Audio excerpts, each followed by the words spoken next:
Hello বন্ধুরা, আজকে আদিন আসছি বায়না করেছে পালং শাকের লুচি খাবে, আর আমিও লেগে পড়েছি। আসলে ওদের বায়না মানে সবারই খাওয়া হবে। এই আমি পালং শাক কেটে এনেছিলাম, ব্লেন্ড করে ফেলেছি। তারপরে দেখো এদিকে আমি আটা ছেলে রেখেছিলাম, নুন দিয়ে মাখিয়ে নিচ্ছি।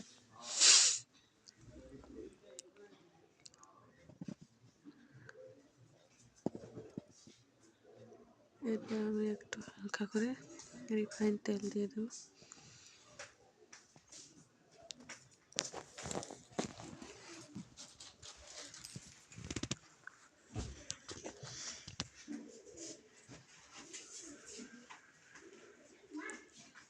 আসলে আমি জায়গাটা একটু ছোট নিয়েছি, ভালোভাবে মাখবো ভেবে নিয়েছি জায়গাটা এরকম থালা, কিন্তু মাখা যাচ্ছে না।